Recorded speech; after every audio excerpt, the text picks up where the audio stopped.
बिस्मिल्लाहिर्रहमानिर्रहीम। ਅੱਜ ਅਸੀਂ ਇੰਗਲਿਸ਼ ਜਿਹੜੀ ਹੈ ਨਾ ਜੀ ਛੋਟੀ ABC ਤੇ ਲਿਖਵਾਤੀ ਸੀ। ਹੁਣ ਅਸੀਂ ਬੜੀ ABC ਸਟਾਈਲਿਸ਼ ਉਹ ਮਸ਼ਕ ਸ਼ੁਰੂ ਕਰ ਰਹੇ ਹਾਂ। ਉਹ ਮਸ਼ਕ ਦਾ ਇਹ ਹੈ ਕਿ ਤੁਸੀਂ ਨਾ ਐਂਗਲ ਨੂੰ ਮੱਦੇਨਜ਼ਰ ਰੱਖਣਾ ਵਾ ਕਿ 55 ਤੋਂ 60 ਦੇ ਐਂਗਲ ਤੇ ਹਰ ਹਰਫ ਜਿਹੜਾ ਨਾ ਉਹ ਬਣਨਾ ਚਾਹੀਦਾ ਵਾ। ਤੇ ਜਿੱਦਾਂ ਛੋਟੀ ਲਿਖੀ ਆ ਉਦਾਂ ਹੀ ਇਹ ਬੜੀ ਆ, ਮਗਰ ਇਹ ਟੱਕ ਵਾਲੀ ਮਾਰ ਕਰਨਾ ਮੈਂ ਲਿਖਾਂਗਾ ਤਾਂ ਕਿ ਉਹਦਾ ਪਤਾ ਲੱਗਦਾ ਰਹੇ ਕਿ ਇਹ ਲਫ਼ਜ਼ ਬਰੀਕ ਕਿੱਥੋਂ ਹੋਣਾ ਵਾ, ਮੋਟਾਈ ਕਿੱਥੋਂ ਹੋਣੀ ਆ। ਇਹਨਾਂ ਦੋਵਾਂ ਚੀਜ਼ਾਂ ਨੂੰ ਮੱਦੇਨਜ਼ਰ ਰੱਖਣਾ ਹੁੰਦਾ ਤੇ ਇਹ ਕੋਈ ਮੁਸ਼ਕਲ ਨਹੀਂਗਾ। ਤੁਸੀਂ ਮੇਰੇ ਹਿਸਾਬ ਨਾਲ ਸਿਰਫ ਨਾ 26 ਹਰਫ ਨੇ, ਅਗਰ ਇੱਕ ਕਰੋ तो 1 ਮਹੀਨਾ लगता है, अगर रोज़ ਦੇ 2 ਕਰੋ तो 13 दिन लगते हैं।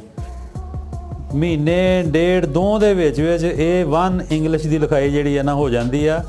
ਤੇ ਇਹ ਸ਼ੁਰੂ ਕਰਨ ਦੀ ਦੇਰ ਆ। ਫਿਰ ਵੈਸੇ ਬੰਦੇ ਨੂੰ ਕਰਦਿਆਂ ਜਿਹੜਾ ਨਾ ਜੀ ਇਹਦੇ 'ਚ ਮਜ਼ਾ ਆਉਣਾ ਸ਼ੁਰੂ ਹੋ ਜਾਂਦਾ। ਖੁਦ ਲਿਖਿਆ ਦੇਖਦਾ ਵਾ ਤੇ ਉਹਨੂੰ ਆਪ ਮੁਤਮਿਨ ਹੁੰਦਾ ਵਾ ਕਿ ਜਦ ਮੈਂ ਲਿਖਿਆ ਵਾ ਨਾ ਇਹ ਅੱਛਾ ਲੱਗ ਰਿਹਾ ਵਾ। ਕਿਉਂ? ਉਹ ਤਰਤੀਬ ਆ ਇੱਕ, ਉਸ ਤਰਤੀਬ ਦੇ ਹਿਸਾਬ ਨਾਲ ਤੁਸੀਂ ਲਿਖੀ ਜਾਣਾ ਵਾ ਤੇ ਉਹ ਅੱਛਾ ਲੱਗਣਾ ਵਾ। ਤੇ ਤੁਸੀਂ ਸ਼ੁਰੂ ਕਰਨਾ ਵਾ ਤੇ ਐਂਡ ਆਪ ਹੀ ਹੋ ਜਾਂਦਾ ਉਸ ਕੰਮ ਦਾ। ਤੇ ਸ਼ੁਕਰੀਆ ਜੀ। ਰਹਿਮਾਨ ਰਹੀਮ। ਅੱਜ ਦਾ ਸਾਡਾ ਸਬਕ ਹੈ ਜੀ ਉੱਪਰਲੀ ਲਾਈਨ ਤੋਂ ਸ਼ੁਰੂ ਹੋਣਾ ਜਿੱਦਾਂ ਆਏ ਲਿਖਿਆ ਸੀ।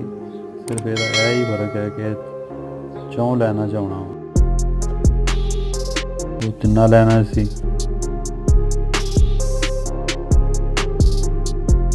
ਸ਼ਕਲ ਬਿਲਕੁਲ ਉਹਦੇ ਜੈਸੀ ਹੈ।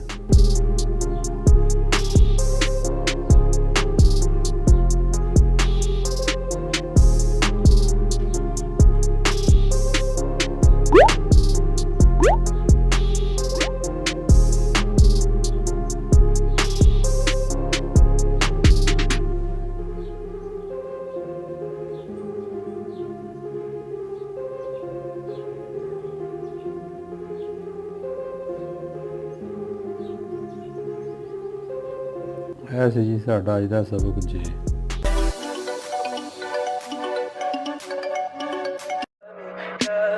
Tell me pretty lies, look me in the face, tell me that you love me, even if it's fake.